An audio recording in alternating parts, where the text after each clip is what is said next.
Everyone, Johnny here, Don't Speak News. Well, this is news that everybody is speaking about, as we have a new pope that has just been elected, Robert Prevost's journey from Chicago to Peru to Pontiff. And so there he is, your new pope, Robert Prevost, who is now known as Leo the 14th. And he was born in Chicago, Illinois in 1955. Prevost earned his bachelor's in mathematics from Villanova University in Pennsylvania and went on to receive his diploma in theology from the Catholic Theological Union of Chicago. He was later sent to Rome to study canon law at the Pontifical St. Thomas Aquinas University and was ordained as a priest in June of 1982.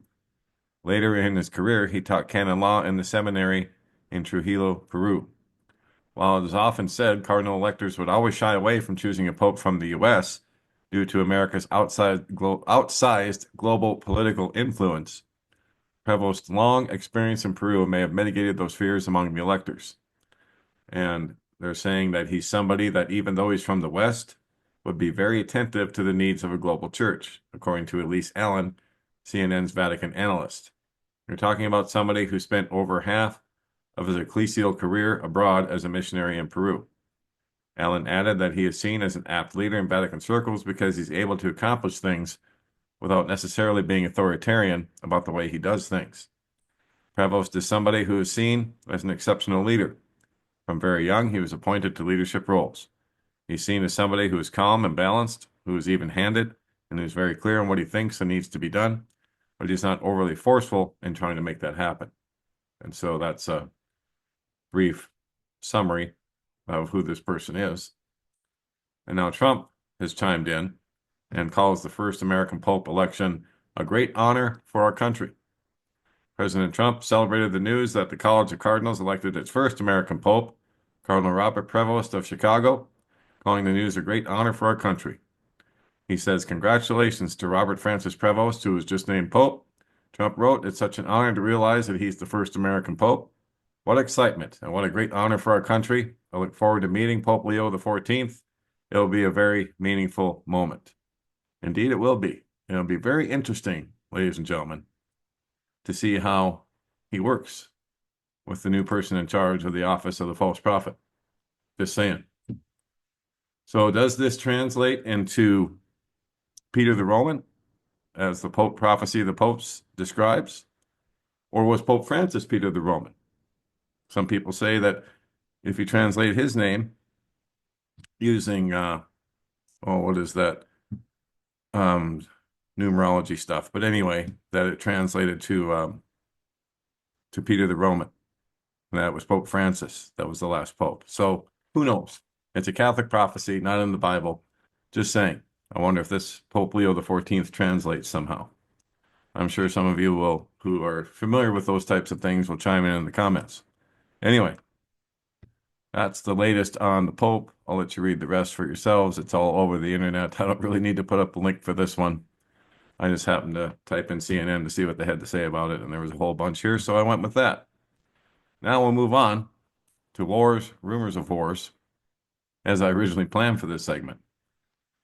So, false flag alert. Zelensky threatens violence at Russian parade celebrating World War II victory over the Nazis, and that's scheduled for tomorrow. And there are also even American generals encouraging an attack on Moscow. So yeah, they are that crazy, guys. So on Friday, May 9th, Russia will commence a large parade in Moscow to celebrate the 80th anniversary of Victory Day when the Russians defeated Nazi Germany. The celebration will see 29 other world leaders in attendance, among those China's Xi Jinping, Slovak Prime Minister Robert Fico, Serbian President Alexander Vučić, Venezuelan President Nicolas Maduro, Cuban President Miguel Diaz-Canel, and Brazilian President Luiz Inácio Lula da Silva. Festivities officially begin on the 8th and will run to the 11th. 13 other countries will join the military formation, including China, as they parade through Red Square in Moscow. Now, a few American World War II veterans are also expected to participate in the festivities. Though an invitation has been extended to the U.S., it is not expected that any American representatives will attend. Today, Russian President Putin declared a temporary 3-day ceasefire in Ukraine to celebrate, even though Ukrainian forces continue to lead a drone offensive ahead of the parade. Ukrainian President Zelensky has dismissed this as an attempt at manipulation. Of course he would. He has to obey his masters in NATO and the U.S. What complicates matters is that Zelensky has threatened that Russians and others in attendance may not be safe. We talked about this a few days ago, insinuating that Ukrainian forces will attack Moscow during the festivities. So this last Saturday, Zelensky remarked that our position is very simple for all countries traveling to Russia on the 9th of May. We cannot be held responsible for what happens on the territory of the Russian Federation. They are responsible for your safety. We will not provide any guarantees because we don't know what Russia might do on those dates. And yeah, like Russia's going to do anything to harm the people visiting their Victory Day parade. He said no one's going to help Putin play this in order to give him a soft atmosphere of escape from isolation on May 9th and to make everyone feel comfortable and safe. Those leaders, friends, or partners of Putin will come to Kremlin Square. We are either at war or Putin is showing he's ready for a ceasefire, Zelensky added. Now, there are even American generals encouraging this attack on Moscow. Lieutenant General Ben Hodges, a neocon who continues to tout the narrative that Ukraine has been defeating Russia, recently said in a statement that if he were advising Zelensky, he would recommend that he launch hundreds of drones on Moscow and on the parade, saying some of them will get through. Lieutenant Colonel Daniel Davis, on the other hand, refutes this tripe in a short video, arguing that if Zelensky and Ukraine dare to launch an attack in broad daylight, with prominent world leaders in attendance, it would mar their leadership so badly, more than it already has, and reflect just as poorly upon the United States and the EU to continue to support the neo-Nazi regime in Ukraine. Not to mention, this would obviously create a pretext for Russia to cease most of the restraint it has shown thus far and rapidly accelerate its offensive operations. Indeed, and maybe even expand them. With these things in mind, the opportunity for another false flag to greatly exacerbate this war and ramp up World War III is high and very plausible. Nothing could happen, or perhaps a small isolated drone or missile strike could occur, which is obviously bad. But then there is a possibility that a lot of civilians could get hurt and killed. Russian officials, foreign leaders, and their soldiers who are in attendance, now that would cause a whole host of problems, and that's putting it quite mildly. So keep your eyes open for this, and we'll see what takes place in the days to come. Indeed, we will see. So this parade's scheduled for tomorrow, guys. So eyes and ears peeled, head on a swivel type of thing. But no fear. Remember, God does not give us a spirit of fear, but of power, and of love, and of a sound mind. So now we go from Russia back over to Israel, as the Israeli defense minister has directly threatened Iran. So Israel's defense minister Katz says this in a direct threat to Iran. Israel must be able to defend itself independently against any threat and any enemy. This was true in the face of many challenges in the past, and it will be true in the future as well. The Houthis will suffer heavy blows from Israel if they continue to fire at us. The IDF is prepared for any mission. I also warn the Iranian leadership, which funds, arms, and operates the Houthi terrorist organization. The era of proxies is over, and the axis of evil has collapsed. You bear direct responsibility. What we did to Hezbollah in Beirut, to Hamas in Gaza, to Assad in Damascus, and to the Houthis in Yemen, we will do to you in Tehran. We will not allow anyone to harm Israel, and anyone who does will be severely harmed. And there we go. So essentially, he says they're going to exterminate them, genocide them, just like they're doing to Hamas in Gaza, and what they did to Assad and his forces in Damascus, and of course what they did to the Houthis in Yemen this past week, as they completely bombed their main airport out of existence. So I would expect this to escalate in the very, very near future. But the interesting part about this is that Trump is leaving the Israelis to do this on their own for the most part, because J.D. Vance just came out this morning and said that the nuclear talks between the U.S. and Iran are going quite well. And it doesn't sound like Israel is being included very much. And of course, we know the same thing happened in Yemen, where the United States and the Trump administration negotiated a truce, essentially, with the Houthis in Yemen, saying, we'll stop bombing you if you stop bombing our ships and our commercial shipping. But of course, they also agreed that the Houthis would continue to bomb Israel and to restrict their Red Sea shipping. So, like I said, the U.S. is kind of leaving Israel twisting in the wind on that deal. And it looks like they are on Iran as well. Because as you can see, look at what he says here. Iran must be able to defend itself independently against any threat and any enemy. And so they understand that the U.S. is probably not going to be with them on any attack on Iran, and they'll be on their own. And I think they're going to do it no matter how suicidal it may be, because the people in the Chabad organization that are in charge right now think that they have to have this big war with Iran in order to bring back their Messiah, because they don't believe that it's Jesus Christ. So that's what's going on here. And that's why they're directly threatening Iran right now. And it's going to be more than just threats. Probably very soon would be my guess. But we'll have to see how it plays out. We wait and we watch. Now, last but not least, the India-Pakistan war. A chilling 2019 study had predicted a nuclear war in 2025 and what could happen. So here we go. Here's a quick synopsis of it here at the top. Amid escalating tensions following a deadly terror attack in Jammu and Kashmir, the 2019 study has resurfaced, eerily predicting a nuclear conflict between India and Pakistan in 2025. Eerie indeed. The research outlines a scenario where a major attack leads to military mobilization, escalating skirmishes, which we're seeing right now, and ultimately the use of nuclear weapons, by both sides, resulting in catastrophic global consequences. And the Ministry of Defense of Pakistan has already come out and said that if Pakistan is going to cease to exist, that they're going to make sure the rest of the world feels that too, and they'll cease to exist. And believe me, a nuclear war between these two nations would affect everyone in the world and create a nuclear winter that could starve up to 2 billion people.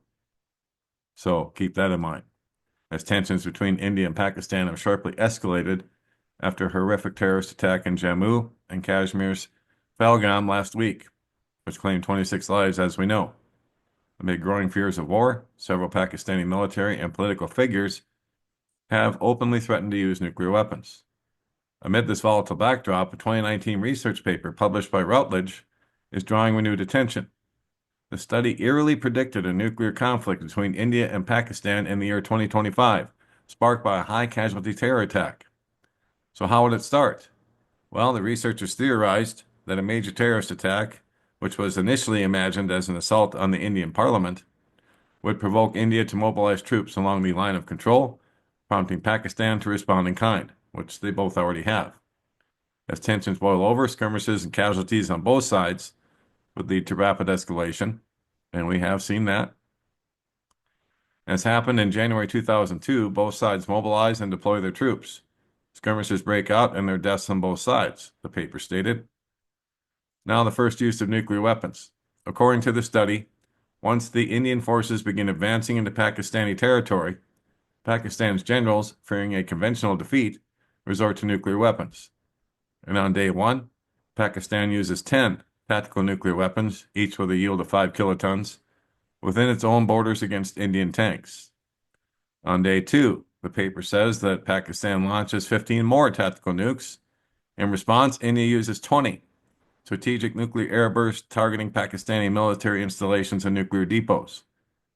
These airbursts cause massive fires and smoke plumes similar to those seen after the bombing of Hiroshima or the San Francisco earthquake fires of 1906. Unstoppable escalation. Rather than halting the war, India's escalation prompts the deadly third day. Pakistan responds with 30 airbursts over Indian garrisons, naval bases, and urban airfields, plus 15 more tactical strikes. India retaliates with nuclear strikes on 10 Pakistani military sites and cities. The paper describes a catastrophic chain reaction, which is anger, panic, miscommunication, and rigid protocols on both sides, leading to a full-blown nuclear exchange. Over the next 3 days, Pakistan uses its entire strategic arsenal of 120 nuclear weapons targeting Indian cities. India responds with 70 nuclear airbursts, while keeping 100 weapons in reserve to deter China, ironically after its deterrence against Pakistan has already failed. So then there'd be global fallout. Tens of millions dead, billions affected. Assuming both countries possess around 250 nuclear weapons each, The researchers warn of catastrophic consequences. You would have 50 to 125 million immediate deaths, depending on the weapon yield. Major Indian and Pakistani cities would be completely destroyed or rendered uninhabitable. The infrastructure would collapse, healthcare, transportation, energy, and finance would be in ruins. But the devastation wouldn't stop there. The climatic effects of the smoke and firestorms would impact the entire planet, potentially triggering famines that could affect billions. The ramifications would be enormous and global in scope, the paper concluded. Indeed, it would. I've read in other reports that 2 billion would starve to death in short order. So there you go, guys. Was that predictive programming, this 2019 study? Because it sure sounds familiar. It looks like the scenario we're seeing play out right now. Except the terror attack was in Kashmir, not on the Indian Parliament. This is the only difference. Wow. Prayed up and prepped up at all times because we are getting short on time indeed. Now, don't forget, don'tspeaknews.com is home base for all that we do. In case you're not watching the broadcast here, this is where we're at. And if you'd like to subscribe to the channel so that you're updated every time I put up a new video, there's a subscription box like this one at the bottom of every article. And while you're reading an article, you'll get one pop-up. And you can type in your email here, click on subscribe, and you're in. And then here's the email at don'tspeaknews@protonmail if you'd like to contact me or send me some info. Then to support us, we have channel support right here. Just click on that tab and all the links to do that are right underneath there. And we thank you very much for that. Without you guys, we wouldn't be here. And Rumble, BitChute, and Telegram is right here. And all the links, places to find us around the internet, including YouTube, is right there. And that will be it for now. All right, guys, head on the swivel. Prayed up and prepped up at all times. God bless, take care. Johnny Storm, Don't Speak News.